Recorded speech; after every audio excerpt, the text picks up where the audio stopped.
Cultures for Health offers 3 different kefir products: our powdered kefir starter, our milk kefir grains, and our water kefir grains.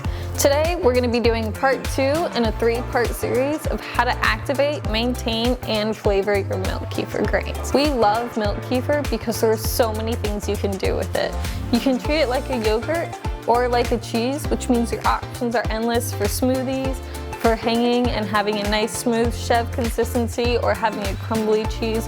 There are so many things you can do with milk kefir. So let's get into maintaining, because once you're maintaining the way that we're about to show you, this culture will last forever because it's an heirloom culture. So it's definitely worth adding to your fermentation station. Let's get into it. The first step to maintaining and regularly feeding our milk kefir is to dump the kefir and separate the grains from our drinkable kefir product. So let's do that first. Top the top. You know this kefir is nice and cultured because you can see the culture start to form on the top and a few bubbles start to form on the bottom. This could go a little longer if we wanted, but it's definitely ready now. At this consistency, it's good for smoothies and things of that nature. Now that our kefir is drained and separated, so we have our grains here and we have our finished kefir here. This finished kefir can go in a jar, or you can go ahead and wrap the measuring cup in plastic wrap and stick this in the fridge and save it for your next project. The next step is to add your grains to a clean jar with new milk. So this is our finished drained kefir grains, and we're going to go ahead and just scoop them into our jar. I like to use my little flat spatula for this, but you can use a spoon. Anything really works. So I'm just going to drop my grains into my clean jar here, and then I'm going to go ahead and add a cup of milk to my grains.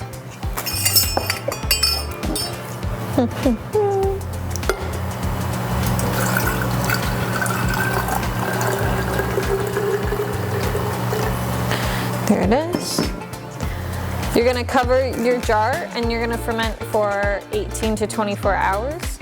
You can check every 2 hours. Once you hit 18 hours, if your house is especially warm, it'll probably take closer to 18, but if it's a little bit on the cooler side, it will take up to 24. As long as you keep feeding your milk kefir a cup every single day, draining off your grains and doing that feed that we just showed you, you'll be able to maintain your kefir grains indefinitely, which is great. That's one of the things we love about it. That's what makes it such a great heirloom culture. If you're looking to scale your milk kefir, what we recommend doing is adding a half a cup of milk to your next batch. So say I want to scale my milk kefir batch to 3 cups, and right now we're at 1 because that's where the instructions start us off, and that's our baseline for maintenance, right? So I'm doing 1 cup of milk kefir right now, but I'd like to scale for 3 because maybe I'm making some cheese and I'd like a lot of it. So what you're gonna do is you're gonna add a half a cup to your next batch. Wait till that batch is consistently fermenting and culturing the way that you want it to in 24 hours, right? So I'll feed it a cup and a half, I'll wait 24 hours. It may not ferment fully on the first run because you added that extra milk.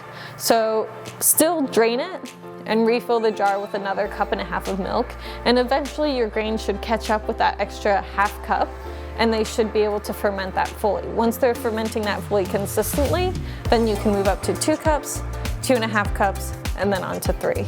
So that's how you would scale your milk kefir grains if you were looking to produce more kefir at one time. And that's it. With just a little bit of milk and your activated milk kefir grains, maintaining your milk kefir is a breeze. It's so easy and it's so worth keeping on your shelf. There are so many things that you can do with milk kefir, including smoothies.